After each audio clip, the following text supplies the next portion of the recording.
Hey everybody, Dr. Ryan Molly here, and this is going to be an unbelievable episode. You definitely want to tune in. Stay tuned for the whole thing.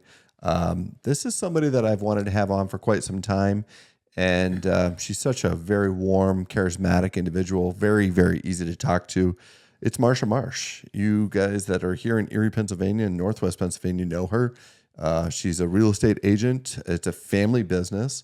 We talk everything from sports. She has 4 boys. All were very active growing up and played multiple sports. She has 12 grandchildren.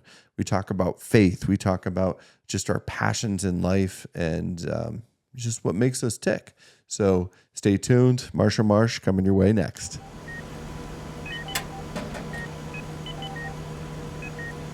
All nurses to the nurses station.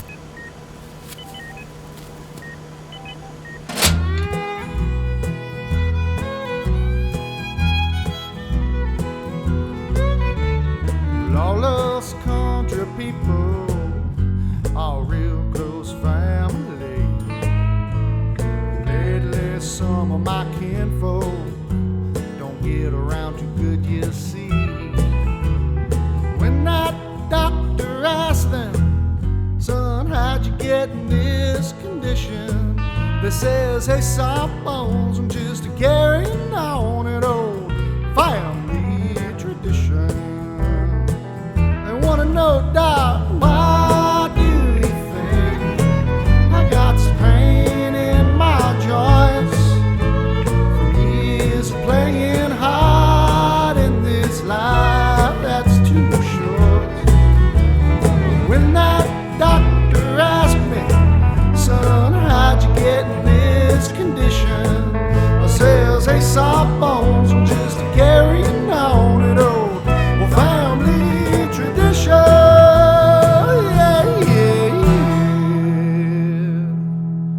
Tell me all about it, Doc.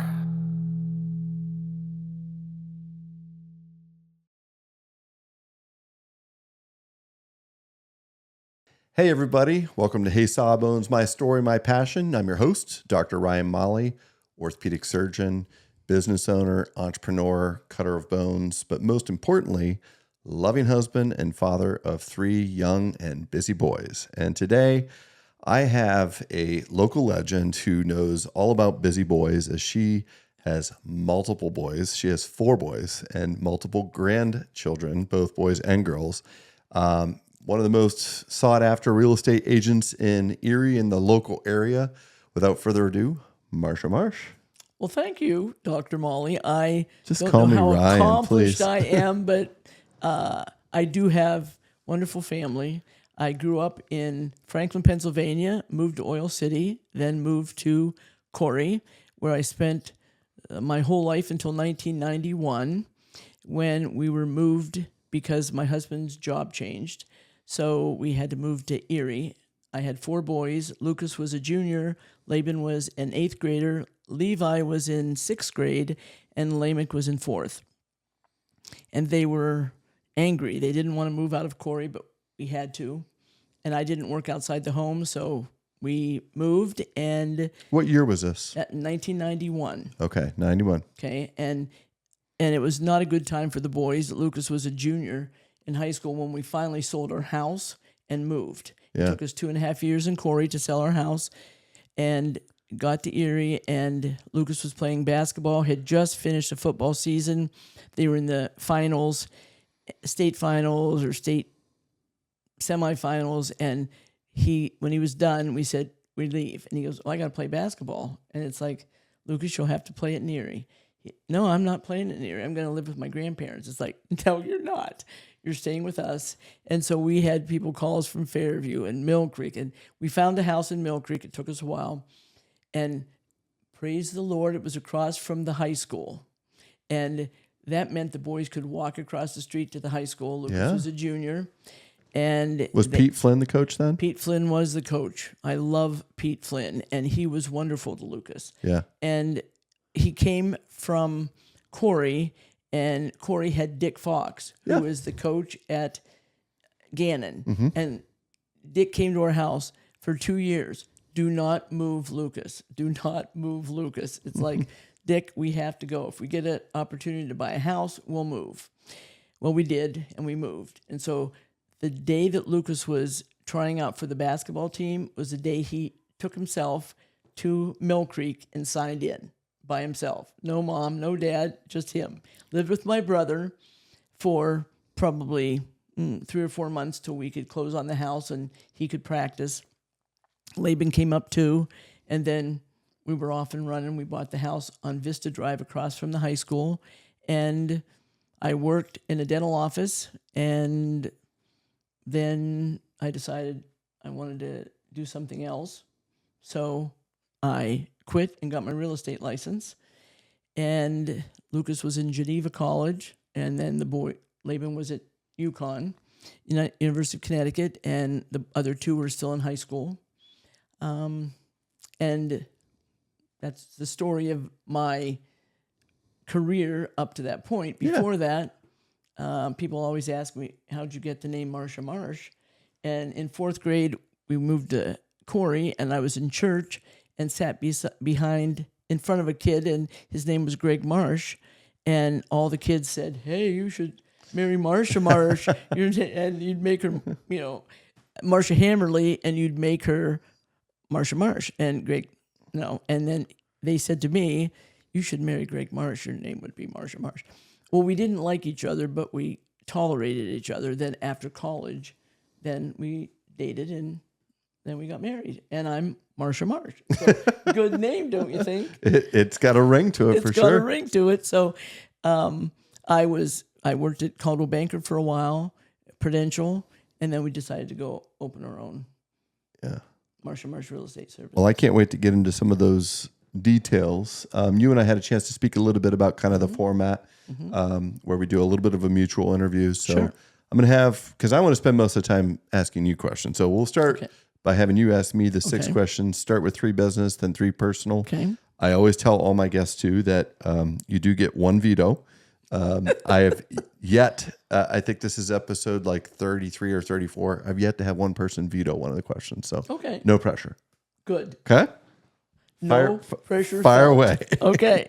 Well, I know many clients who have had knee and hip replacement. But what is the best way to take care of yourself to avoid replacement surgery? Well, I can't tell you that because then you'll take away my business now. I thought of that. I thought of that. So I don't really think that there's a great way to avoid it. I think it's a lot of times it's inevitable. It's mainly familial and genetic.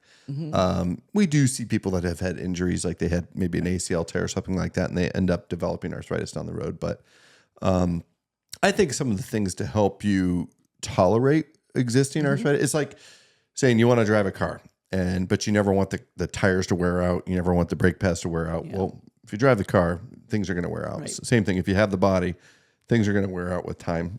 So I think the best way or the best message would be to maintain a healthy lifestyle, be active, maintain a healthy weight, make sure that you're nutritionally taken care of, that you're eating good, healthy foods.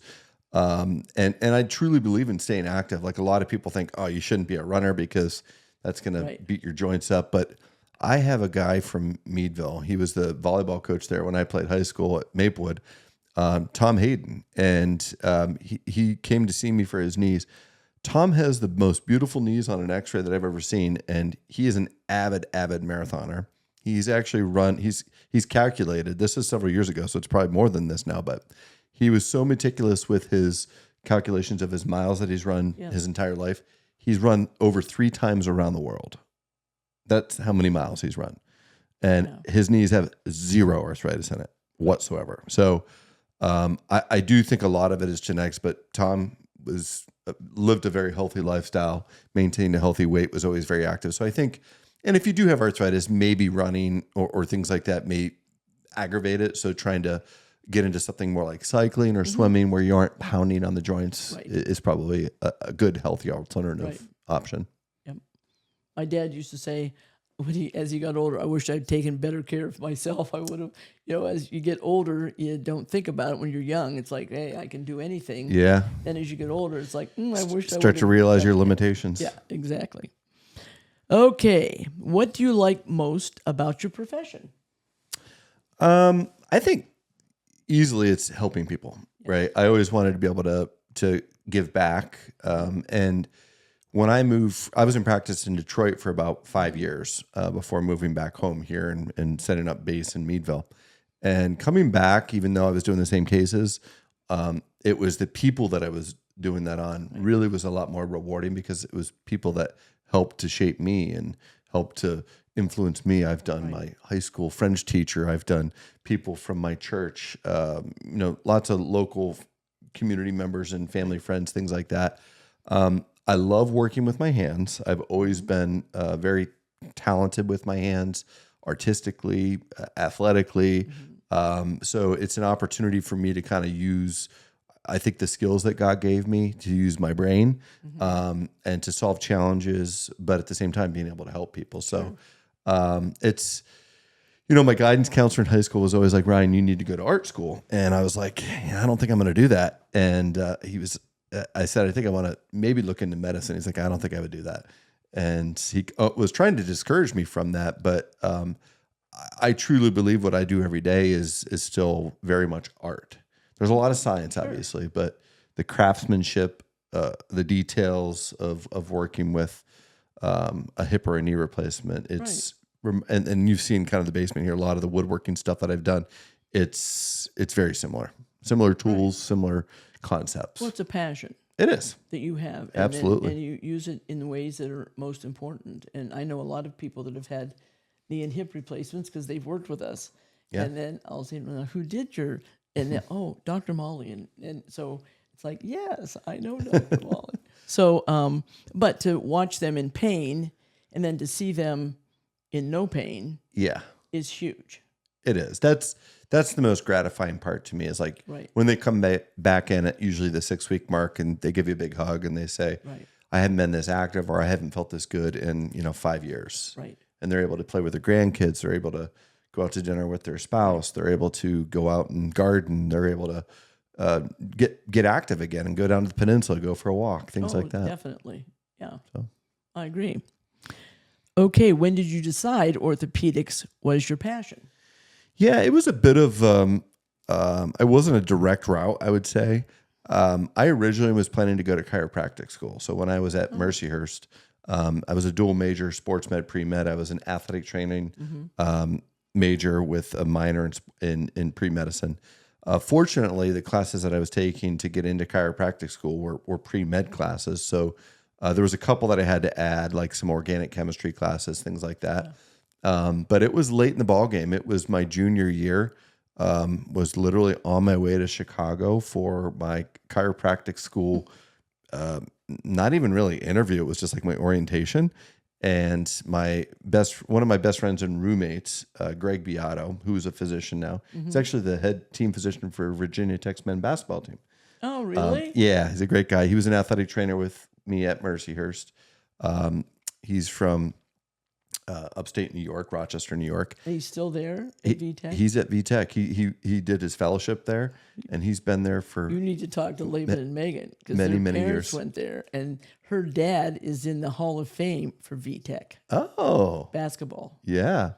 Yeah, Small Ted Ware. world. It is a small world. So yeah, he's been there for 15 going on 20 years now. But he was coming with me. It was spring break. And he said, do you mind if we stop in East Lansing, Michigan? There's an osteopathic medical school there. I said, I don't care. It'd be fine. And he said, there's a physician there that I'd like to meet to learn more about the medical school and osteopathic medicine. It's a name that you probably have heard of, Dr. Gregory Coppola. Oh, yeah. He was doing his Yeah. fellowship up there at the time at Michigan State. So we stopped. I had never met this Dr. Coppola. We hit it off really, really well. Right. And Greg Beato, my buddy, was like, yeah, he introduced me to him. And Greg Coppola and I, we stayed in touch. And he literally said to me, he's like, why do you want to go to chiropractic school? I feel like you could be limiting your skill set and this and that. And I said, well, what else should I do? And he said, what about osteopathic medical school? And I said, I don't know anything about that. I know my buddy Greg's going into that, but I really don't know much about that. I think this is the route. And then when he really told me what osteopathic medicine was and what I could do, I was like, that sounds good. then I realized I was like, okay, I want to be Greg Coppola. I want to be a primary care sports medicine doc, non-operative. So that was my plan. That was my goals. I got into LECOM, and the first couple of years, you're learning all the basic sciences and things, and then your third and fourth year, you go out and you do your clinical rotations. And again, I had my mindset I was going to do primary care sports medicine, and we had to do a surgical rotation. So I went in. I was like, well, I might as well do orthopedics. It's musculoskeletal. I really love the musculoskeletal system. As an athletic trainer, I was very well versed, and I knew all the anatomy and things like that. So got into an orthopedic OR, and the first case I saw was a hip replacement. And I'd done construction, through high school in the summer. Both of my grandfathers were carpenters. One was a finished carpenter. One was kind of he could do anything, plumbing, electrical, basic construction. And I was like, this is what I want to do. And then I had to come back and tell Dr. Coppola, I felt like I was letting him down because I said, I don't want to be a primary care sports med doc. I want to be an orthopedic surgeon. So that's how it came about. That's the light bulb went off. Well, and aren't you thankful for your friend that encouraged you? And you have good friends make a huge difference. Absolutely. For your boys. Yeah. And for kids. I think the kids they hang out with and who they're with really help shape the boys as well. There's a quote that I love. I can't remember exactly who told me this the first time, but you become the average of the 5 people that you spend the most time with. Mm-hmm. So I'm very, very careful and selective of who I spend my time with, because being a dad of 3 and a husband, family first. But when I do get that time to be able to spend it with other people, I want to make sure that it's with good people that have good morals, good ethics, and they generally are very, very hardworking, successful people that I admire, and it gives you something to strive for. For me, it's motivational. Right. I watch it with the grandkids and my own children and friends, and really does make a big difference. Yeah. Who you hang out with. Absolutely. Yep. No question. Okay. Now next 3. Personal stuff. Yeah. Okay. How did you meet your wife? So we met on Match.com. Okay. So I was an intern up in Michigan, Metro Detroit area. And it was the first couple months of my internship. And I was extremely focused because orthopedics is very, very, very competitive. One of the hardest subspecialties to get into. So I knew that I had to work really hard. I needed to kind of prove myself. So I was absolutely dialed in that this is what I needed to do. So I didn't have a lot of downtime. Mm-hmm. And I wasn't going to go out. I was like, where am I going to meet people, right? I'm brand new to this area. Right. A lot of people are going out to the bar and meeting people at bar. I was like, I'm not going to go out and meet someone at a bar. And quite honestly, I didn't have a lot of time. So I wasn't like, how do I find a person that I feel is compatible for me? And I've said this many times on this podcast. I am extremely, extremely fortunate because I feel like 1% of the females my age that I could potentially date, I would be compatible with. Mm-hmm. Whereas my wife, she could be compatible with probably 95% of males her age, because she just has that personality where I'm challenging, I'm difficult. I know that, my wife knows that. So my buddy and we went out one night, and we were just talking about this, and he was married, had kids at the time. I said, how am I going to meet somebody? I don't want to do this. I don't want to go on 20 dates to find that one person that I can maybe go on a second date with. He's like, go on eHarmony or Match.com. Mm-hmm. And I said, no, that's for crazy people. That's how people, my parents, they're like, oh, the internet. This is, 20 some years ago. Right. That's where people, they leave their husbands or their wives because they meet somebody on the internet. So I got on Match.com, didn't tell anybody from my family. And I only went on 2 dates. Both of the girls were Greek girls, believe it or not. And the first one was a 1-date flop. The second date was Karen. And that was it. We hit it off really well. I loved her family. I loved her from the get-go. And we started slow, but the relationship built from there. Sure. Well, you were friends first. Yeah. I think. And that really makes a huge difference, no question. Yeah. And it was able to weed out a lot of this stuff because whether it's for you or not, like Match.com for me was an ability to look at filters, right? To be like, all right, what are the common interests, right? So I didn't have to Right. go on all those days to find out this person likes to do this, this, this, and this. Yeah, my husband taught young adults at First Alliance Church on Zimmerly Road. Yeah. When we first came up, he was young adult pastor and youth pastor because we had 4 boys. We were trying to keep them on the straight and narrow, and so and that was a time in the 90s that a lot of people were going to Match.com or eHarmony, and a lot of our kids that really didn't want to go to the bars, although they would, but that's not where they wanted to really meet someone and Right. spend time. They went on eHarmony, and people were saying, that is ridiculous. It's like, no, it isn't. They became friends first, and they're still friends. And we have someone at our house today that's got her 3 kids there, and that's how they met. Yeah. Yes. And so they come back, and then they visit with us years later, and I've been married 51 years, so friends first works. Yeah, and it took a couple years for me to have the courage to then finally tell my parents how we met. Well, now it's out. It is. For It's out there. consumption. Yeah. Okay. I have watched you coach and observe basketball games. So is coaching fun for you? It is and it isn't. It's like a double-edged sword for me because I am so ultra competitive, right? From when I played. So I really enjoy watching the boys develop and grow. And quite honestly, I think I enjoy the practices more than the games. The games to me are very stressful. And again, it's 4th and 5th grade that I was coached. And I coached younger than that too, but it was just like, it's hard for me to, because I want them to play hard. I want them to play focused. I want them to play well. And, at that age, you got to get everybody in, right? And you want to be able to balance all that and watch those less skilled players develop. And quite honestly, that was probably some of the biggest rewards for me was watching those kids at the beginning of the season. You're like, ooh, this is going to be a long season. And at the end, they were doing stuff that you were like, you never thought was possible, right?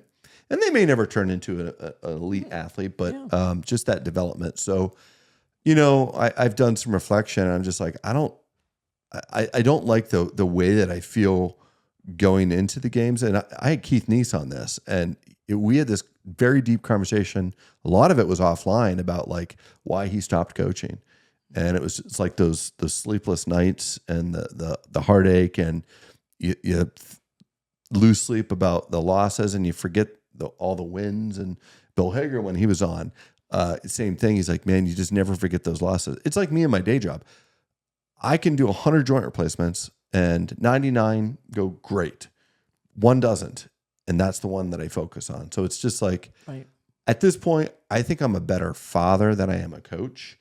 I'm not saying that I'm done coaching, but like I do enjoy it. And I actually like the preparation more than the games. The games are fun. Don't get me wrong, but my wife's like, boy, you are intense. I'm like, am I? She's like, yeah. We just talked about you because at one of the games when you won, you slid on your knees to the middle of the floor. We were just laughing because my boys are intense, but you have to be. Yeah. To do things well, you really have to be intense.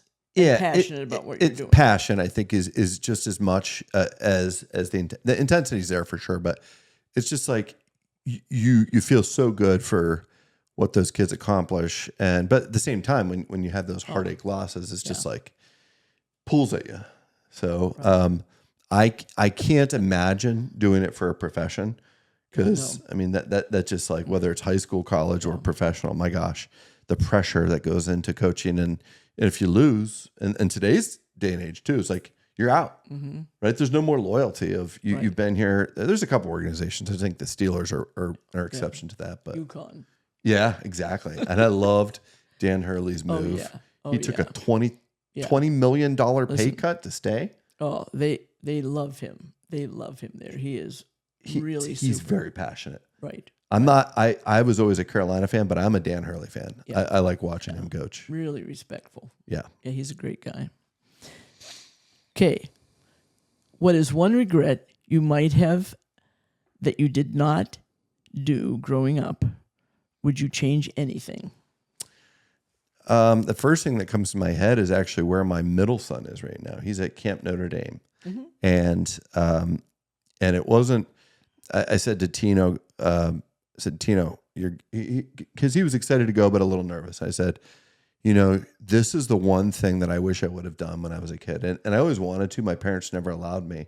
My best friend, he always went to Camp Notre Dame for a week in the summer. And I was like, God, that would be so cool to just go to a summer camp, spend the night, go archery, shoot a bow and arrow and go fishing and do this and do that. So I kind of wish I went to a ton of basketball camps growing up. I go to maybe 5 per summer. Yeah. The Edinburgh one was overnight, but yeah, that would probably be kind of like my childhood. If I could do it over again, I would do something like that. Yeah. So that's a good point. Yeah. Because I made the boys go to camp, and I had to pick Levi up the first night, and Laban would never go back. He went to Miracle Mountain. They had to wear pants all day, and it was 80 degrees, and he said, he was like, I'm out. And when he sees, I love Miracle Mountain, but when he sees Miracle Mountain go by or a truck go by when we're out and about, it's like, Where's that camp at? Miracle Mountain is in Spring Creek. Okay. It's a horse camp. They do it's a Christian camp. Yeah. And it's, but Levi never liked to stay overnight, and that was not him. Lucas didn't care, and neither does Lamech. He goes all the time, but he raised 4 boys, and they're all different. Anthony went last year to Camp Notre Dame, and he came back. He's like, never again. So I was thinking Tino's got this bad, memory of Anthony coming back last summer. I think he's going to like it, though. I'm excited to see how, because he gets picked up tomorrow. He hasn't called you yet. No. So you haven't had to pick him up. Yeah, I had no. to pick Levi up. I had to drive to Franklin. We went to Seneca Hills Bible Conference down in, I'd go over the bridge and I'd just get homesick. I hated it. I always got homesick. I didn't like to stay overnight someplace else. But, Yeah. I tried not to push that off on the boys, but Yeah. so, but, Shall we turn the tables? sure. So professional stuff. You mentioned how you worked in a dental office for several years, and then you got your real estate license. You worked for, you said Caldwell, and then another one, and then you decided. I started at a boutique company, which was Holland Metro. Okay. Small company. They were bought out by Caldwell Banker. So then we automatically went to Caldwell Banker, which was a great culture for me because it was small, and then Caldwell Banker was big.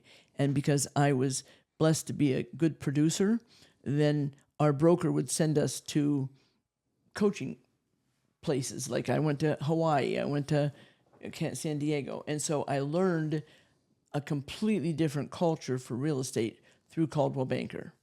And then I worked hard, and I just wasn't getting anywhere from a financial standpoint. We took a coaching meeting, and we were in San Francisco with, he wrote the E-Myth. I'll think of his name, and he said, Marsha, you're nuts. See that exit sign? And I said, yeah. He goes, this is what you're making. He said, you start your own company. And I said, well, I don't think we can. And he looked at Laban and he said, Laban's entrepreneurial. Levi is careful with his money, and you are a people person. He said, you got the great team for real estate. So when did that start? What year? That was we went to the coaching meeting probably in 2003 or 4. Okay. I started in 1998. And then, so we came back, talked about it. So you started, but Myself. not Marsha Marsh. No, I started as just an independent contractor with Holland Metro. And then when I went to Caldwell Banker, Levi was a senior, didn't want to go to college. Okay. And so I said, Levi, put my signs up, do some gopher work for me. And he did. And then I said, let's get your license. And he didn't really want to, but he did. And he got his license, and he was off and running. We had a wonderful time. So who do you kind of owe that? Well, you said Laban's more entrepreneurial, right? Who gave you that courage to make that jump? Because being entrepreneurial and starting my own practice, like no one starts their own medical practice in today's world, or very few people, right? It's much more common to go into a hospital employed position, kind of not a 9 to 5, but like you leave work there. You don't have the business side of things. Who was it that kind of gave you that courage to make that leap of faith in the early 2000s to start Marsha Marsh? I had a coach, and there weren't very many people in Erie real estate that were coaching. But from Caldwell Banker experience, I met Howard Brinton and some of the coaches that coach successful real estate agents in other market areas. Ours was a very small market compared to others. So when I met Howard and he came to Erie and met the boys and talked with the boys, they weren't coaching with him at the time. And then we all went with him. And then we went with Ken Goodfellow out of Canada. And so I worked with the boys together because by that time, Laban then was in Connecticut, graduated. His wife was in finance. And so Laban said, I'm going to get married. I don't think I want to be in New York City. And so Megan and I are thinking of coming home and I'll get into real estate with you. He was in with a roofing company that he did marketing and they just weren't treating him fairly. That's another story he'll tell you about, but he learned a lot, but he wasn't getting anywhere. So he said, I'm going to come home and sell real estate. So we did. And then Megan came with him, lived with us until they got married. And then he had it licensed. Laban was licensed, Levi, and myself. And then we coached. It was $1,250 a month to coach, which was at the time was huge money. Mm-hmm. But Ken was so good with us. We went to different meetings, and he taught us a lot about. You're saying you guys were coaching? The boys, we were being coached. Okay. And then, so then he talked with us through it.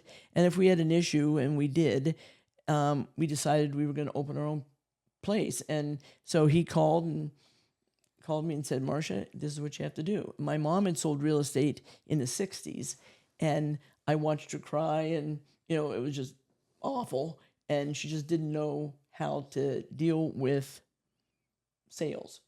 And I didn't either. So that helped us and propelled us into moving into our own company. When I went to my broker and said, hey, I'm going to, if you don't change my compensation, I'm leaving. And he said, Marsha, first of all, you don't have any money. And second of all, you don't have any business skills. And I said, okay, that's all I needed for him to tell me that. Yeah. And I went home and the boy said, well, it was 7:00 at night. The boy said, well, what'd he say? He said, we'll come in tomorrow and talk about it and maybe we can do something with the company. And the boy said, no, we're done. And that's when we quit and went into our own. We worked with a couple different people, making sure we were on the right track. Did you have a non-compete or anything like that? Was that We didn't. Okay. We didn't. Now sometimes they do. Okay. And then Megan went on to work with the brokerage that was in mortgages, and then she signed a non-compete, and that was a negative. So none of us had ever signed a non-compete. Right. And we don't have agents sign at our office either. People always ask us that. It just wasn't friendly. Yeah. In fairness, we didn't have to sign one, and when we left, and we were all friends, and there's 3,000 friendly people around here. We just didn't think that was good. Yeah. So that was kind of the impetus for us to move. And then from a bold standpoint, I tell the story because when Laban went to Connecticut and the coaches came down and sat in our living room and said, Laban's, he really wanted to go play football Division I. And so it was a guy from Butler and Nick Rapone was from down and was a coach. And he told him all the things they were going to do for him, blah, blah, blah. We were excited because the coach was Skip Holtz from Notre Dame. His dad was Lou Holtz. Oh, wow. It was awesome. And we loved them both. And we still do. But when he came and sat with Laban, and then Laban left for Connecticut in August, and he called home and he goes, hey, Mom, remember what Nick and the guys told us sitting on the couch? And I said, yeah. He said, well, they said, forget all that. You're ours now. We can do whatever. And that's kind of what we thought of with the non-compete. Everybody's trying to get you to come with them. Come on, I'll give you more money. Come on, I'll give you leads. Come on, I'll give you this. And you know what? You do your own thing. Yeah. So all that, if that's what you want, don't come to my company because you'll have to motivate yourself. We'll help you. I'll mentor you. I'll take you to lunch, introduce you to people. But if you want to work hard, you're going to do it yourself. Yeah. And so that's what we learned. And the boys and I, through sports, truthfully, the boys, I have watched them develop through the years in many, many things. And those are the things that we learned, through ups and downs from a sports perspective. Sports teaches you so much. It really right? does. It I know really we were does. talking about this upstairs with Karen before we came down here, but there's so many really amazing life lessons. And I do believe, when you were asking me about coaching, like you learn as much, if not more, from the losses. They're heartaches. Yeah. Well, and I watched when we came up with Lucas, and Lucas is an unbelievable athlete. I mean, he would not tell you, he doesn't talk about it, but he's in several Hall of Fames, and they retired his number at Geneva, and we're very proud of the man he is and the father and everything. But then we had Laban, and Laban did the same thing, and then we had Levi, and they're all great people, but Levi just didn't like to practice, and now if you look at him, you can't believe he didn't play basketball in high school, but he didn't want the malarkey. He just wanted to play and have a good time. Like you said to me, I really like the practices more than the game. Well, Levi liked the game but didn't want to practice. So one of the coaches said, hey, you're not as good as your two brothers. And he heard that all the time. And he came in before he started in October that year, and he sat in the steps as we go upstairs. I love you, Levi. But he said, I'm not playing. And his dad said, then you're not starting. You either don't start or you go through the whole season. And Levi said, no, I'm not going to play. And he loved the game. So we said, well, you're going to do something. So he went over to the swimming pool at McDowell and got his lifeguard certificate. Okay. And he coached, and the girls loved him at the pool. Yeah. So, I mean, he did things himself. He wasn't Lucas. He wasn't Laban. He was Levi. Yeah. He still is. And so then we had Lamech, and Lamech had a baby shot and had a serious seizure disorder from the baby shot. That's another big story. And honestly, he was healed, and you wouldn't know it now, but it was a terrible time. So he really didn't get into sports like the other boys as much. But now he golfs and he plays basketball, and he's happy and healthy. It's not a big deal. But he didn't go at it like they did. Yeah. And he's really passionate about what he does in ministry for for church and for the Lord. So, and it's where he should be. So, loves basketball, loves baseball. His two kids play. His wife is very supportive. Yeah, I love watching Noah play. He's a smooth little player.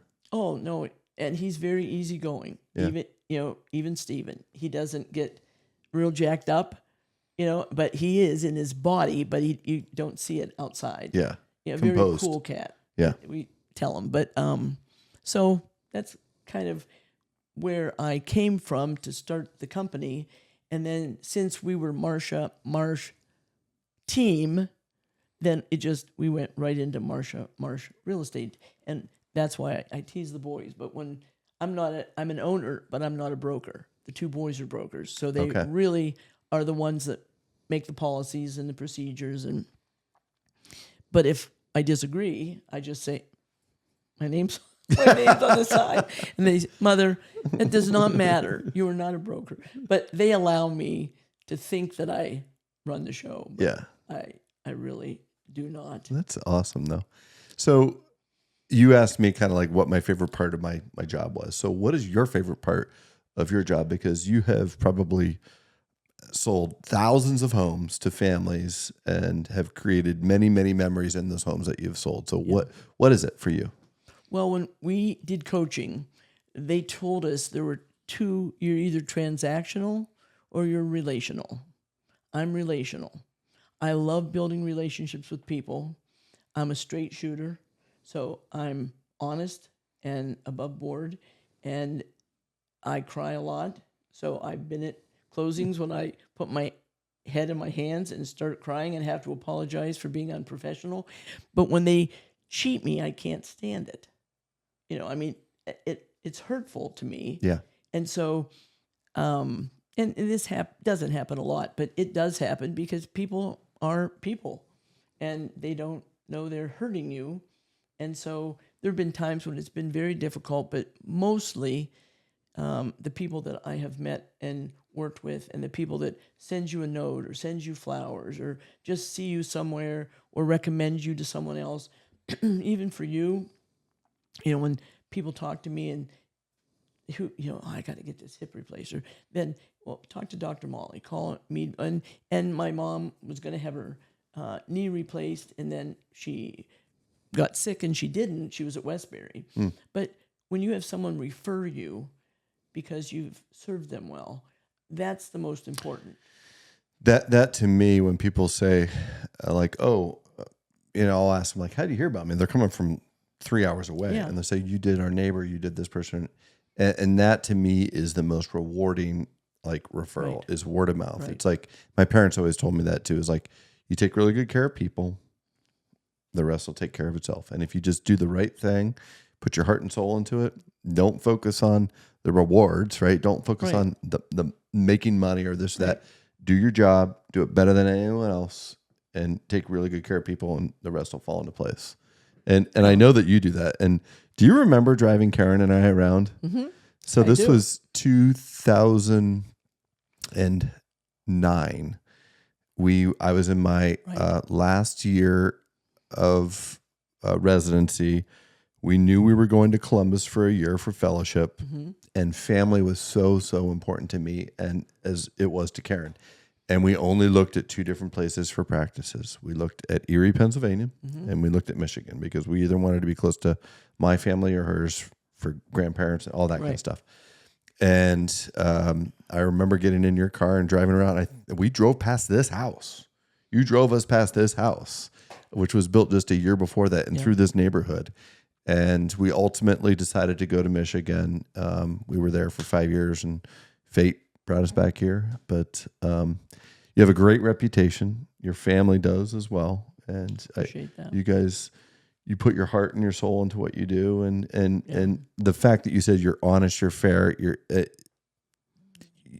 it's very obvious to me. It's very genuine and transparent to me. And, we grew up with really nothing. When the boys, all the kids are going to basketball camps and spending all kinds of money and travel teams. And the boy said, why didn't we ever do that? It's like, we had no money.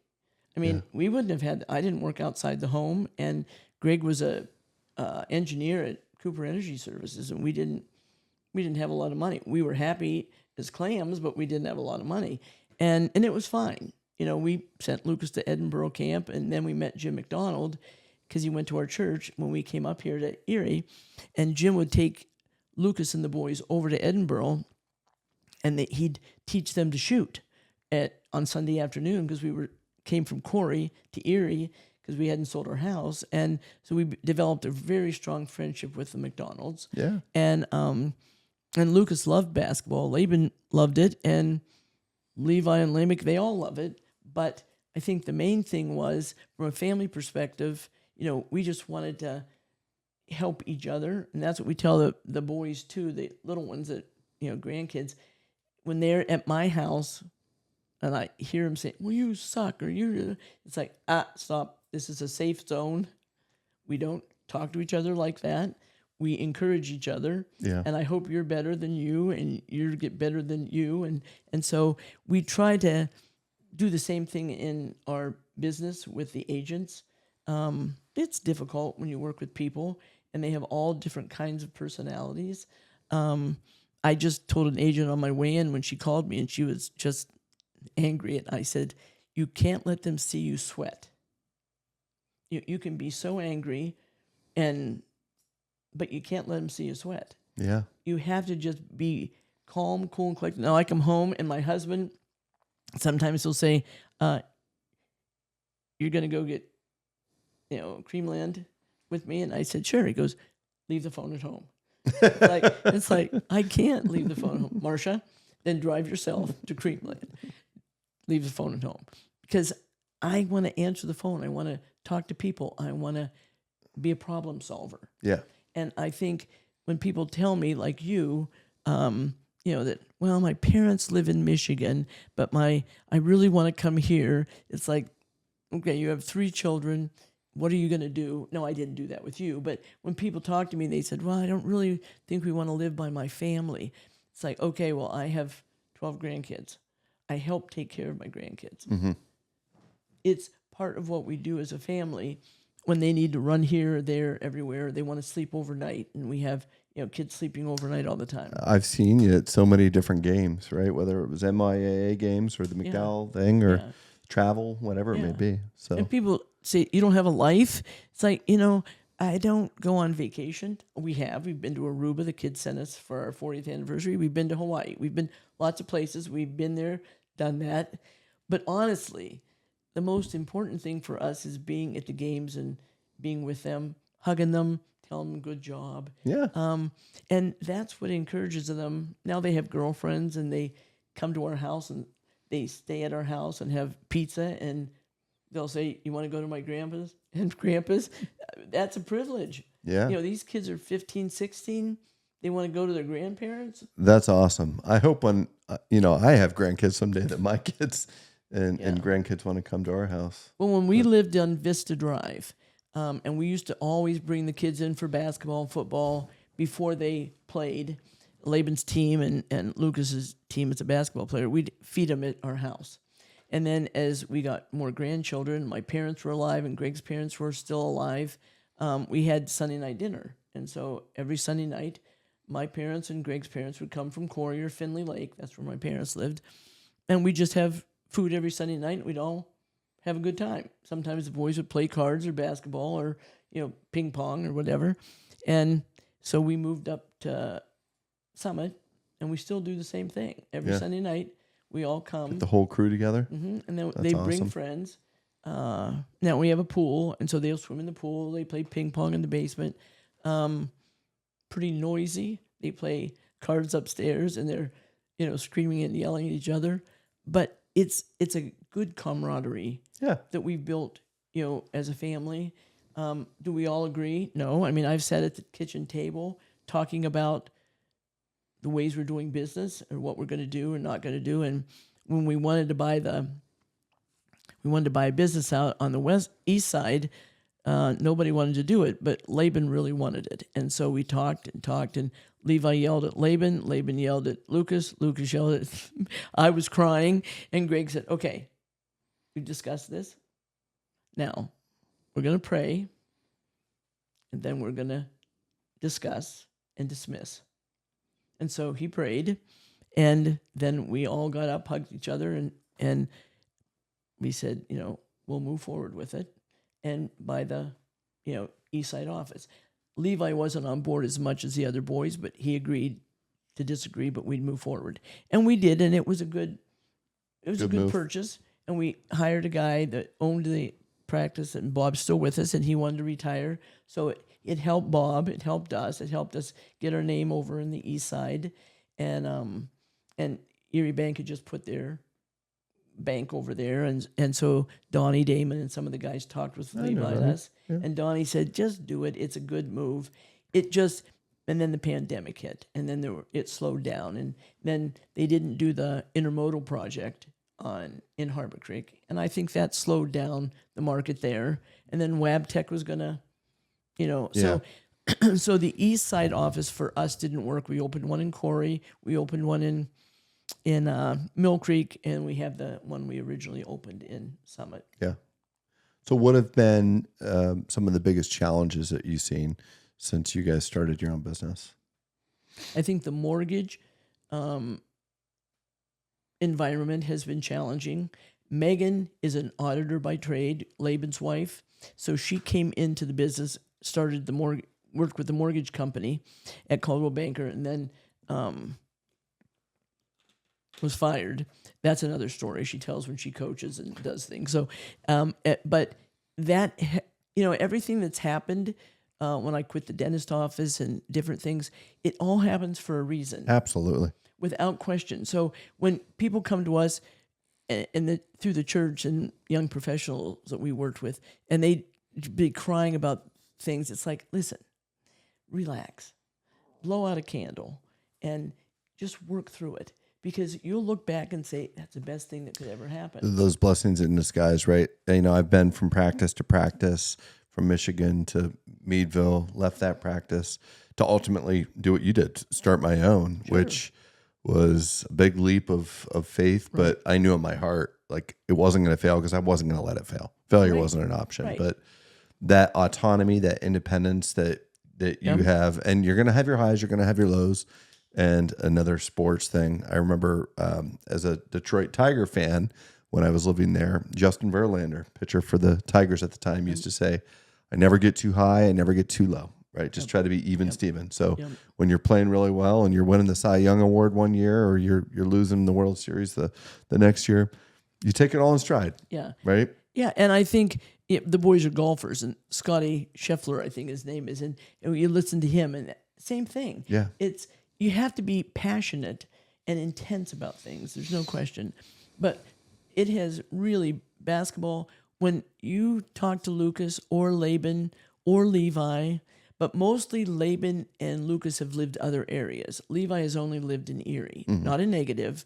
So he knows Erie very well. But the other boys have lived other places. The people that Lucas and Laban know through their sports, participation in Connecticut and it all over. I mean, if you wanted to go to a game at Connecticut or watch, Laban would call the athletic director or call Dan Hurley or call people that he knows because he was a pole vaulter there and also played football. Lucas, when O'Connor told us who was playing in the Marsh tournament in December, it's a guy that Lucas went to Geneva with, and then another guy that he had played basketball with too.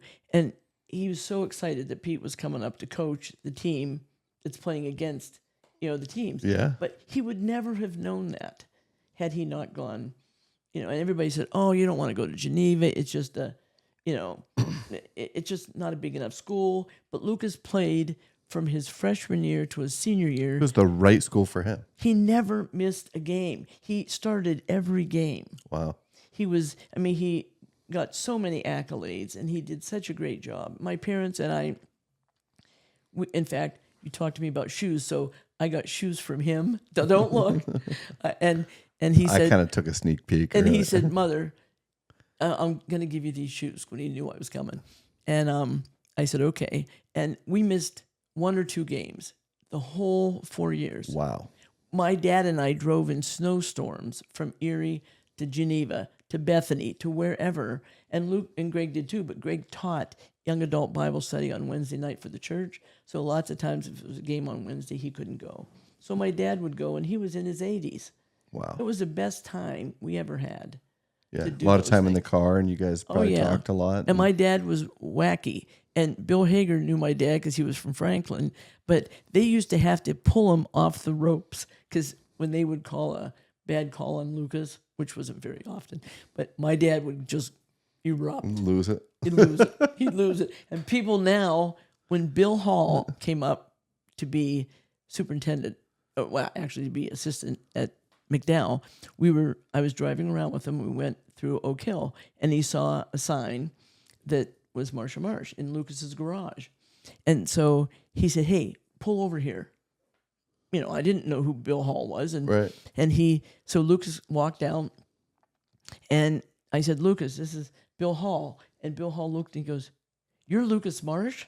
And he said, "Yeah." "Oh, you're Mr. Hall. You're a referee." And Bill said, "Yeah, is this house for sale?" And Lucas said, "No, I work with my mother at Marsh. But Bill Hall and Lucas were best friends. I mean, when he came here, and then he met him, and Lucas knew him and he goes, "Is your dad still alive?" To me, he said, "I remember he would just erupt in the stands when Westminster played Geneva." So those were really good relationships that you built that were solid. So when I get a referral from someone or they're working with me, if they aren't happy with my service, then I want to know. In fact, I send them a note and say, "I haven't heard from you." Yeah. And what happened? And sometimes they'll say, "Well, this is what happened." And I can try to say, "Well, I'd like to say that wasn't my fault," but you don't. You just say, "I apologize. If I can do something to make it right, I will." And lots of times people say, "You're not going to make any money." And I said, "Okay, well, I won't miss a meal if I don't get paid. So what can we do?" It's just, you just have to roll with it. And Greg and I my husband is very supportive. He's been wonderful. Has he ever been involved in the actual real estate piece? 24/7. He got his license, and but he mostly likes to do other things. He likes to put our signs up. He takes all of our pictures. Photography. I wanted to ask you Yes. about that, right? So does that. I see him at all events, right? And I see stuff that Karen will show me on Facebook. Like he's very talented. Is that his passion, or one of his passions? Some he likes trains. He has a train set up that if your boys like trains, you bring them to my house, and people come from all over In the see his basement or train. something No, like that? oh no, he put it in our dining room. Oh wow! So you come into our house and it's right there as you come in. But they love it, and Greg loves it. And I came down one day to doing my taxes, and I said, "Hey, Greg, you spend a lot of money on these trains." When I looked down from our Quicken to see how much money we'd spent, and Greg's down with the trains, he looked up and he said, "Hey, Marsha, I don't smoke, drink, gamble, or play golf. This is a hobby." And then he put his head back down. And it was like, You said, okay. "Fair enough." No, I said, you know what? Don't say another thing. I understand. But that's the kind of relationship we've had for 51 years. And Congrats. That's awesome. thank you. We grew up together. His parents and my parents were friends at the church. And then we just have continued to,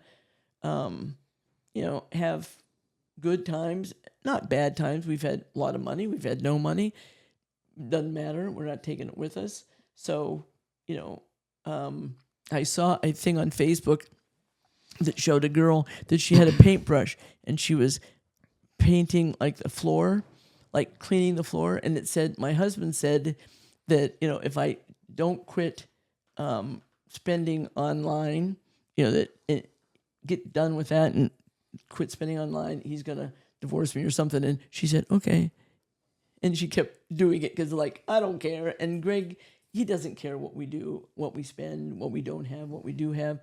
We enjoy each other. We enjoy the kids. That's our focal point of our life, honestly, is seeing them enjoy life and be good Christian people and service others. And, my name is important. So if my name's on the sign for Marsh Real Estate Services, we want to have integrity and really good character that we present to the community. When I am on different committees, I was on the Chamber and Growth Partnership, and it was a very important position for me, and I really appreciated being there. But, what we do as a real estate person, I tell people, you're important, others are important, a car salesman is important. But when I sell a house or a real estate agent does, they buy furniture, then they buy carpet, and then they buy paint. So it moves the economy. Yeah. And so, in fairness, It becomes a chain reaction. it is. And so, good or bad, it affects the whole community. So what we do, and this is what I try to tell people when I'm mentoring them as well, it's an important position. We influence the taxes. So if we're building houses, that increases the tax base. It's very, very important. Laban serves on the sewer authority in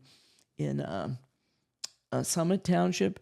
Levi served on committees, and we've all been involved in United Way and other community service projects. The Heart Ball, we did the Heart Ball. Who, you or Greg, or a combination, gave the athletic ability to your boys? Definitely Greg. Really? Greg, when he was in ninth grade, his dad wanted him to work at the pharmacy in Corey. It was a small pharmacy. They were friends of his, and they needed someone to, take prescriptions around. And his dad wanted him to do it. And Greg was a phenomenal athlete. But because his dad wanted him to work, they didn't have much money. He went to work, and he never played. Wow. He was a good football player. He didn't play much basketball, but football, baseball, he was phenomenal. They still have the UDS team, and the guys are still, talk to each other and are very good friends. So it was Mud, UD, Grud, Dud, and they were all baseball players. So, but he would have given them. I was a fast runner, but I was a cheerleader. Okay. And so did you go to Franklin High School? No, we moved to Corey, and we went to Corey High School. Okay. So Greg and I both graduated from Corey. Gotcha.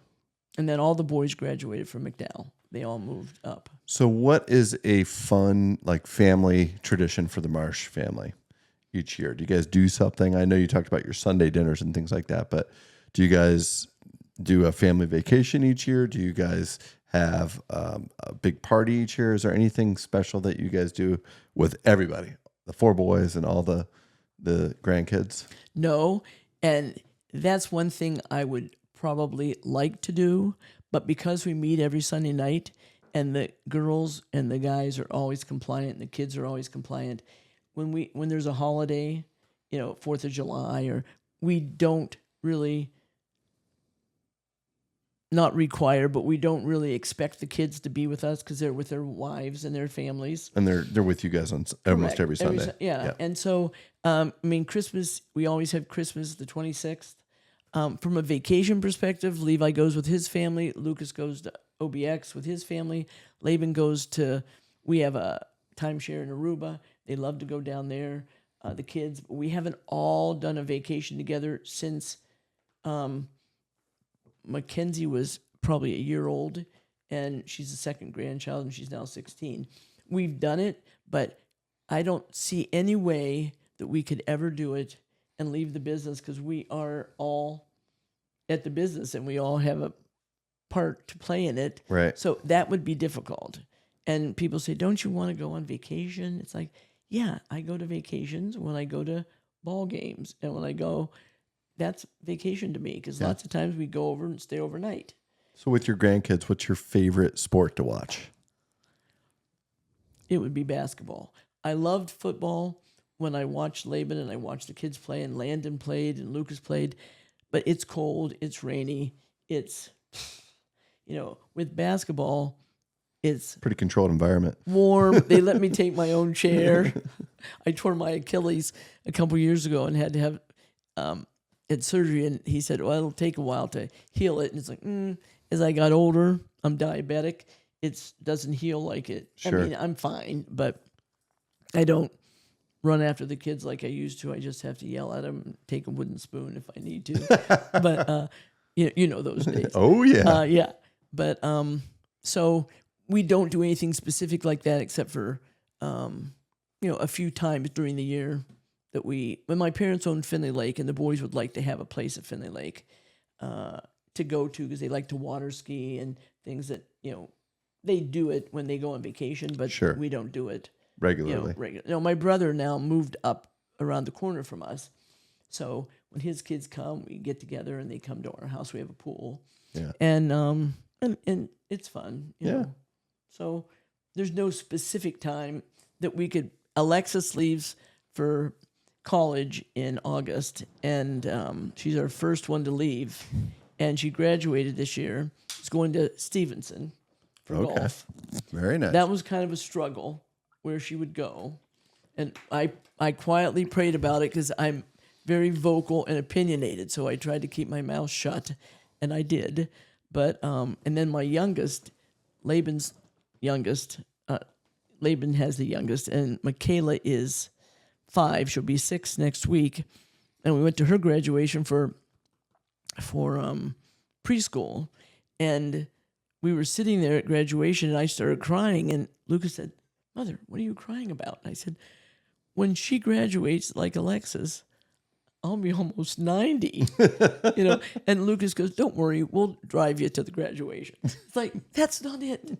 It's just time passes so quickly. It does. Ryan, and this is what I tell people: do not fight and argue. Enjoy life.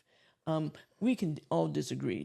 We agree to disagree, and in the family we do, but we have fun. And we aren't angry or mad at each other. We just all do a different thing, and can still get along. Yeah, our baby's 9, and it's just, you look back and you see, how your phone will give you memories from 3 years ago or this or that. And I'm looking back, I'm like, oh my gosh, Luca's 9, right? He's, and same thing. They all play sports, travel, baseball, this, that. And it's fun to go watch them play, but you're like, man, next year Luca will be out of the coach pitch. And that's great. You like to see him grow and develop, but there's that little bit of sadness because the youth is leaving.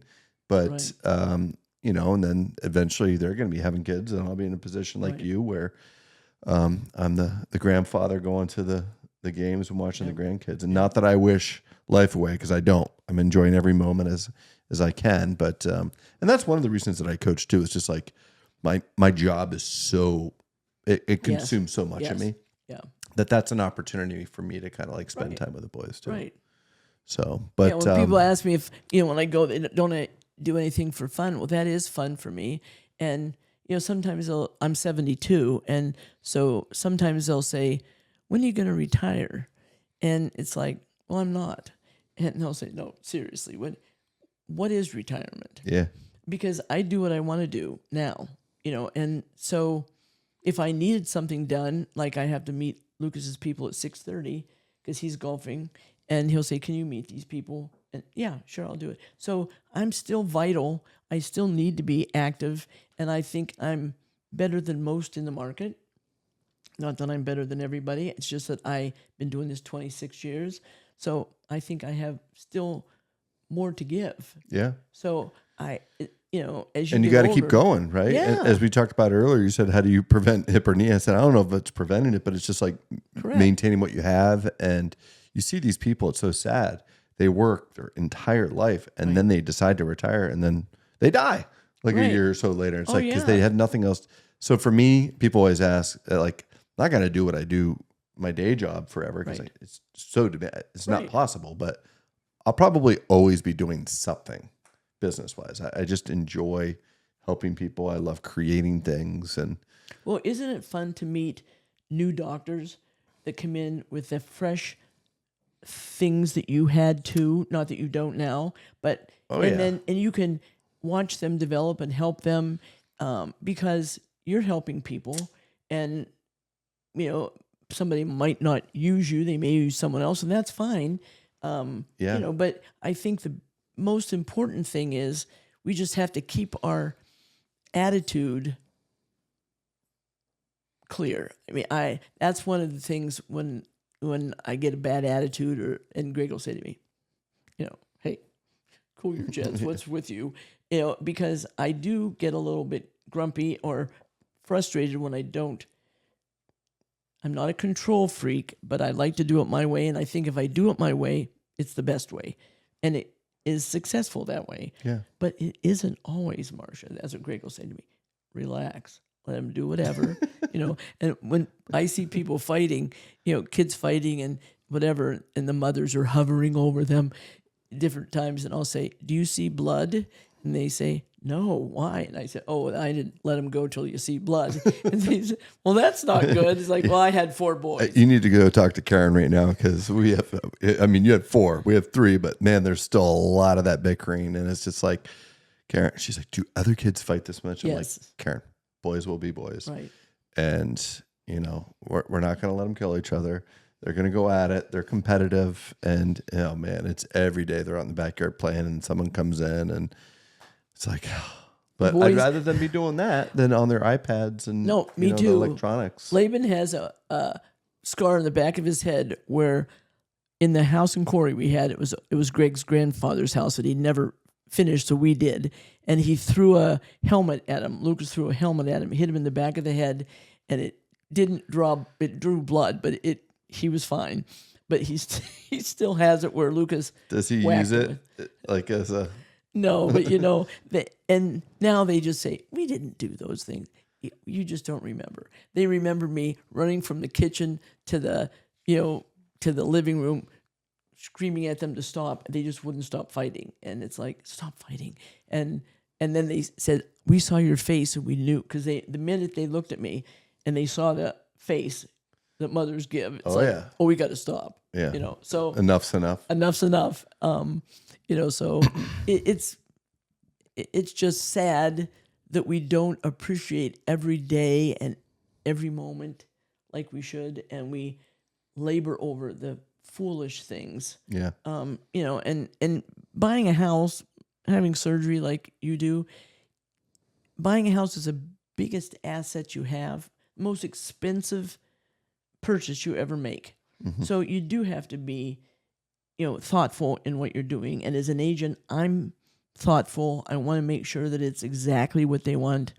The problem with the market now for me is there are about 700 agents in Erie, and there are only Really? about Wow. when I was president of the board in 10, there were 300 some agents, and there were more than 1,300 doubled. listings.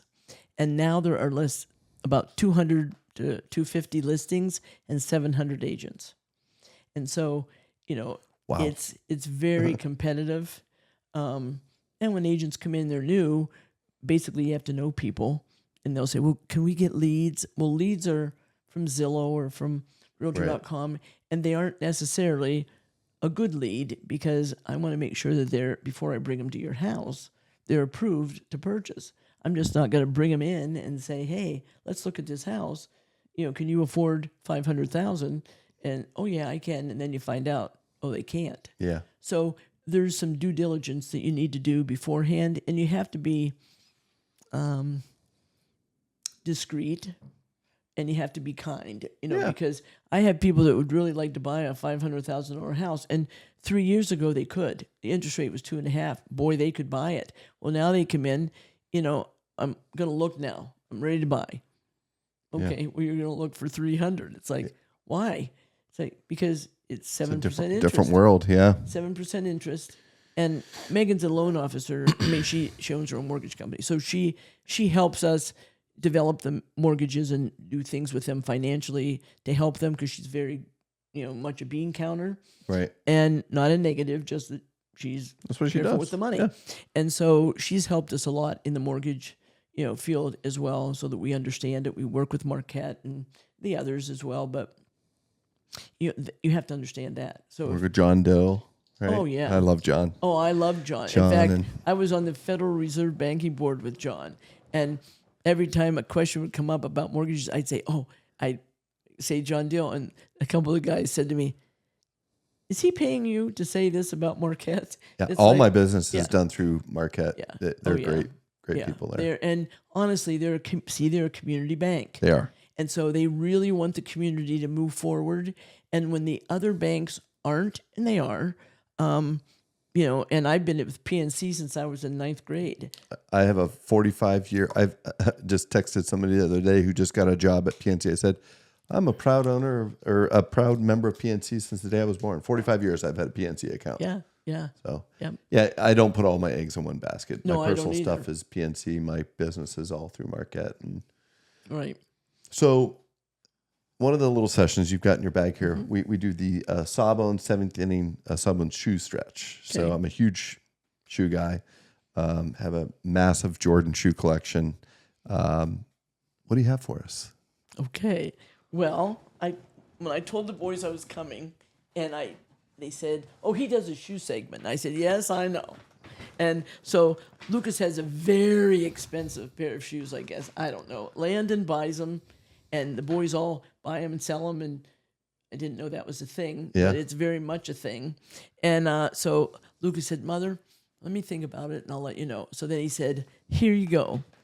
Stop and get these, and I'll tell Oh, you boy. I'll tell you what those are." Yeah, I'll tell you what these are. These are the Jordan 11s.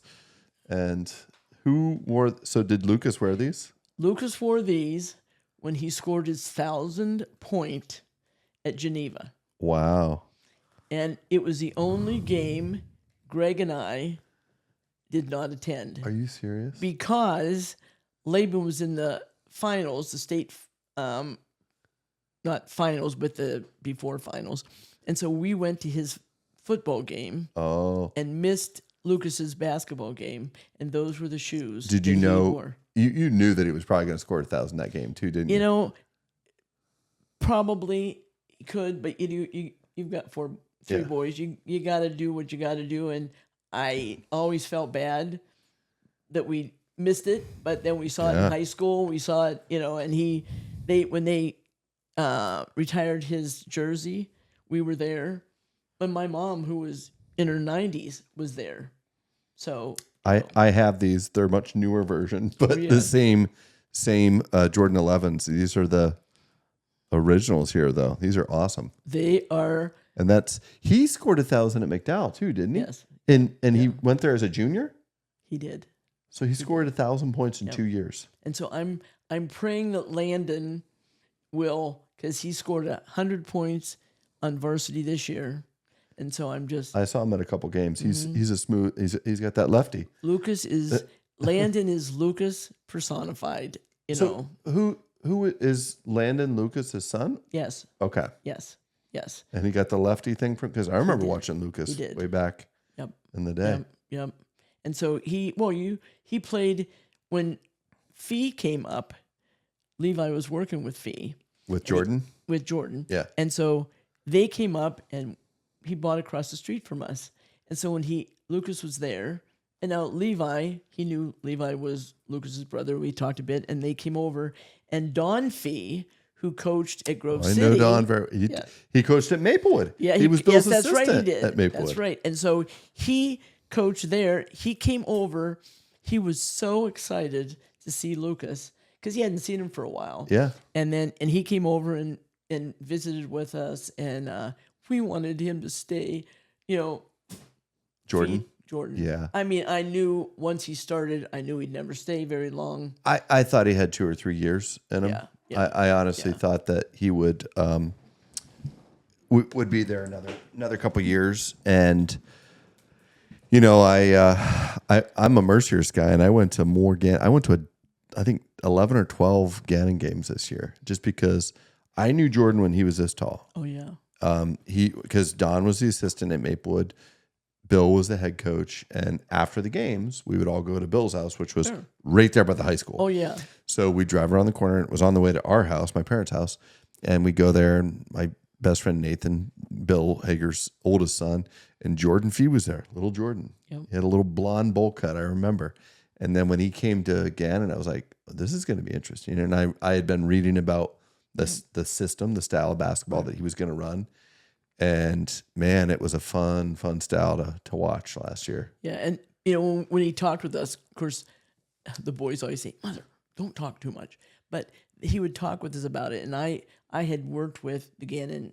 You know, Lucas and I had both brought some of the Gannon coaches in, so we knew Gannon, we knew McGurk, and you know loved the program. Is McGurk the athletic women? director? Oh, okay. She's the athletic director. Who's the women's coach? Do you know? That's right.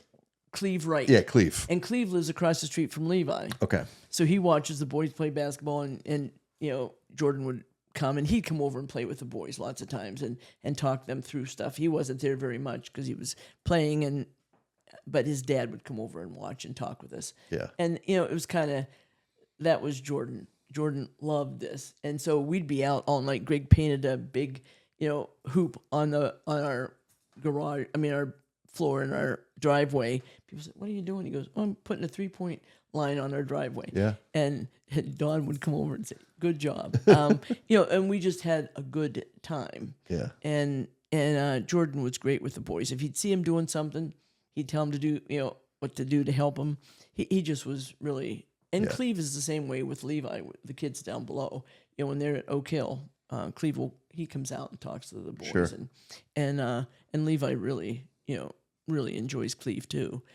Girls basketball, Lucas coached because Alexis played, but then she got injured a couple times and said, "You know what, this isn't fun when she's injured." And so then she golfed, and she enjoyed golf, and so now she's going to college on a golf scholarship. And That's awesome. She's done really well.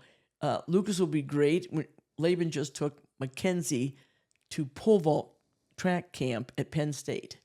And so when Laban dropped her off, he was driving home, and he called Lucas, and he was crying. And Laban said, "What's the matter? What, are you okay?" He goes, Lucas goes, "You know, what's the matter, Laban?" He says, "I just dropped Mackenzie off at Penn State camp." He said, "I hope you're ready to drop Alexis off at Stevenson," because he said, "I just lost it when I got in the car." You know, because that's when life changes. Yeah. And Karen and I were talking about that. We've still got some years left, but I think we're going to struggle when the boys start leaving the house because they're such an integral part of who we are and what we do. And I'm getting ready to go to a baseball game tonight for Anthony. And we've got 3 baseball tournaments this weekend. Santino's up here in Erie. Yep. Luca, our youngest, is in Sagertown. playing for travel, and then Anthony's in Pittsburgh playing. So we're gonna have to play some zone defense this weekend. I'm going to Pittsburgh with Anthony. Karen's gonna be between Erie and Sagertown. So well, that's what you do. Yeah. And that's a healthy relationship that you keep, doing things. We go out to eat, we go to a hotel, we go lots of things that, it's just a life. It's just a life thing. I'm taking Anthony to a Pirates game Saturday night because they've got 11 o'clock and a 3 o'clock game. So they're early enough that we'll be able to go see. Hoping to see, do you know Paul Skeens, the pitcher? I know of him, but I don't know. Yeah, so our boys were talking, Paul Skeens. And I'm hoping he pitched in the All-Star game on Tuesday night. So according to the pitch schedule, there's a really good chance that he may pitch on Saturday, which would be really cool to watch. But I'm wearing the Jordan 4. These are called the Zen Masters. Anthony picked these out. I let my boys pick out what I wear. And he's like, you haven't worn these ones yet, Dad. It's like, so wear those. But isn't that fun? Oh, yeah. I have a picture of all 4 boys in Corey. We didn't have money. I didn't work outside the home, but I got Jordan sneakers, and all 4 of the boys had them, and we took a picture of them. They said, "What is that about?" I said, "Because I put them on my Penny's charge card, because they all wanted them, and I wanted to get them for school. They all had Jordans. That was the first time they did. Yeah. I think they were $100 then. They were expensive. I never had Jordans until I had a real job. I was in my 30s. Yeah. So now it's gotten a little out of control.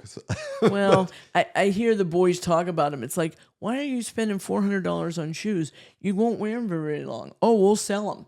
Yeah. And then they sell them to a friend, and then... Well, this is my train collection. This is my Greg train collection. So That's I right. don't do, I don't gamble. Right. I don't do all these kinds of things. Yeah. I don't smoke. Yeah. So this is my train collection. Well, and you know what? It's fine. Looks good, and you got to be stylish for your boys. Well, that and just Jordan was my guy, right? So one of the huge role models. It's funny when you're a kid, you idolize these people, but to this day, I can say that I am a lot of who I am, like my competitive nature, just my work ethic, because I watched him, and I watched how he prepared and read and watched movies, and they were just saying, like when he was at Carolina, the coaches there said he worked harder than and he was the most talented, but he also worked harder than any other player there. He was the first one there. He was the last guy to leave. Yeah. So. And that's one of the things, like for Landon and for the boys. Landon is the oldest boy, grandson. And so he's done very well. Then Liam watches him, and then the other boys watch what's going on. Yeah. And so sometimes when we're, at night when they're staying over and we're talking through it, Liam just played with Landon up at the house, at Levi's house. And when he came, he said, "Oh, Landon is so good. He doesn't miss any shot. Just drives me nuts." And he didn't say that to be rude or mean. His point was, he just, and Greg said, "You just have to keep practicing to get better." And he said, "Well, I'll never beat Landon. Just keep practicing to get better." And he doesn't resent Landon. He loves Landon, and they're very close because they live a couple doors from each other, and they go back and forth. But it's just that Landon pushes Liam. That's good. And then they all push each other. Yeah, that's good. And so, and that, in fact, Lincoln, Laban's son, is next to the youngest. He loves basketball, but he would not go. He went to camp at Barron and stood out, and Laban had him on his lap. He just cried. He was not going in. He was not going in, and he didn't go in. And Laban was kind of frustrated. He called Greg, and Greg said, "He'll be fine." And so then, how old is he? He was 6 at the time. Yeah. And then, but all the other boys just, "Hey, let's go," and it was no big deal. But he has a little bit of anxiety. Yeah. He he stays at our house every night, and if he's at home or somewhere else, he'll call me and I'll hear, "Grandma," it's like, "Yeah, will you pray with me?" Yes. He doesn't want to have any dreams, so we pray he doesn't have any bad dreams. Yeah. He's just a little bit anxious. And so then this year, he went to basketball camp, shot the lights out, and had a great time. But awesome. the difference was that they didn't push him where he was not comfortable. Sure. They allowed him to develop in the same way as the other boys. It was just a little slower. Yeah. And that was fine. And I think in everything, no matter what it is, you or me, with what we do, you can't push someone and say, you better buy this house. This, and that's sometimes what It's going happens to be now. done at their own speed. That's correct. And I tell my patients that. They'll say, when should I get? Like, you'll tell me when you're ready. That's right. Because it's your knee, it's your hip. I don't know how bad this bothers you. So Right. Physician, heal thyself. You just have to know when the time is right. Exactly. And I think the most important thing is to understand yourself and not be too hard on yourself. So, but Lucas and Nicole will have a hard time in August, and that will be our first grandchild. it's leaving that the next milestone, right? It is. So it's all good stuff. So It is. do you want to do some fun stuff now? Have you seen any of the episodes? No, I have seen them, but I haven't seen the fun stuff. I've listened to some of them. Yeah. Well, Keith we do what's called the Sawbones Challenge. You up for that? Sure. Coming at you next, Sawbones Challenge. Ladies and gentlemen, welcome to the main event. All right, everybody. Sawbones Challenge. I have Marsha Marsh here. All right, we're going to see where those Marsh boys get their athletic ability. So I'm going to let you go first. Okay, we're going to play pig. Okay? Yeah, I know.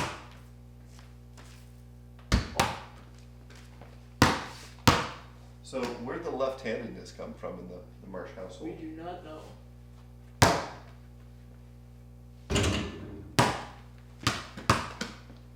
Nobody is left-handed in our family. Other than Lucas and Lucas. his son, right? Yeah, I think Alexis And then also. Noah. And Noah, I think is now too. So it's more than more. Yeah, but I think the big thing is to know how to defend it. That's one of the problems that they have had. They're hard to defend when they're left-handed. I gotta make this one.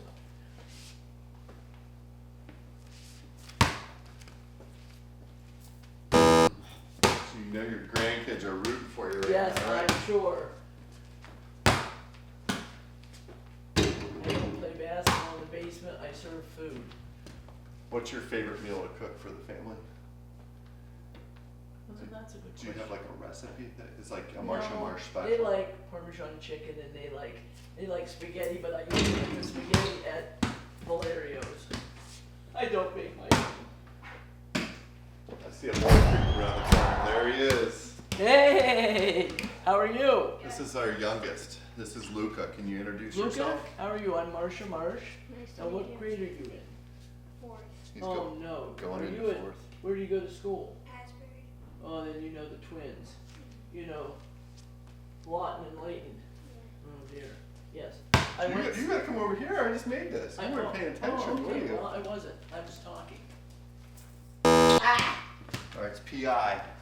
PI nothing. Your dad's gonna win. Beat me. Oh, no. So she has 4 boys and then 12 grandkids. But her oldest boy, Lucas, you'll have to see his pair of shoes that she brought for the Sawbones. What do you think? What do you think they are? What kind of shoes do you think they are? Jordan. Oh yes, that's what they are. Oh, What? here we go. Are they? She's- Those are- No, they're not. You'll definitely. Oh! PI to P. Marsha's making a comeback. Uh-oh. This isn't good. I'll probably beat him. Oh, nuts. It's okay. And these We've shoes had fun. are not only cool, but they're very special. There's a special thing that happened when her son was wearing these shoes. Oh, that's what You you call really- shooter's roll. Home court advantage right there. That's all she wrote. I'm not following through very well. All right, folks, Hey, come back over here. We're gonna do our. There it is.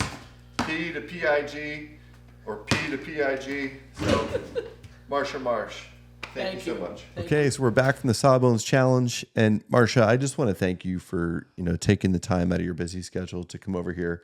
Thank you for being flexible. I know we were supposed to record yesterday. I was down at the property that I told you about, and I had to get some stuff done down there. But It's been an absolute pleasure. I love talking to new people, and not that you're new, because I've known you for over a decade now, but to learn a lot more about you, where you came from, your family, your 4 boys, your 12 grandkids, your husband. It's just been a real pleasure. I appreciate being here. Yeah. And talking to you as well. It's been fun. And It has been. I'm going to see a lot of these Marsh grandchildren, because they're a lot of similar ages as our Right. boys, Right. and just watching them compete against each other, play with each other, and looking forward to many years of Yes. seeing you. And I remember running into you last year at a Gannon game, and we were able to chat there for about 10, 15 Yep. minutes, and you're just such a warm personality and very, very easy to talk to. So Well, I appreciate that. yeah, so thank you again for Thank you. doing this. Yep. We'll do the kid fist bump. That's right. Okay. That's right. So for all our guests out there, I always ask you, please subscribe, please like, make comments if you have any people that you'd like to see as guests. And I think you mentioned your son Laban has a podcast and would love to get him on. So Laban, this is a shout out to you. We got to get you on here. Got to get you in the hot seat over here. Talk a little bit more about your Yukon days. Maybe you could get Dan Hurley on here. That'd be awesome to get him on the podcast. We can obviously do that virtually, but yeah. So if you have any comments, suggestions, people you'd like to see, please shoot those to us. And as always, thank you for tuning in. Have a great day and get out there, be active, enjoy the community, enjoy the beautiful weather that we have here in Northwest Pennsylvania, and have a great day.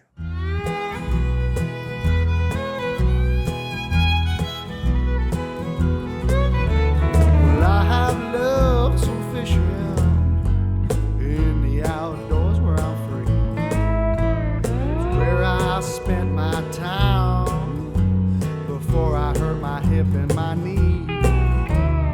When that doctor asked me, son, how'd you get in this condition? I says, they saw bones, I'm just carrying on an old family tradition. I wanna know, Doc, why do you think I got this pain in my joints from years of playing hard in this life that's too short? When that doctor asked me, son, how'd you get in this condition? I says, they saw bones, I'm just carrying on an old family tradition. Yeah, yeah, yeah. Tell me all about it, Doc. As a disclaimer, this podcast is for general informational purposes only and does not constitute the practice of medicine, nursing, or other professional healthcare services, including the giving of medical advice.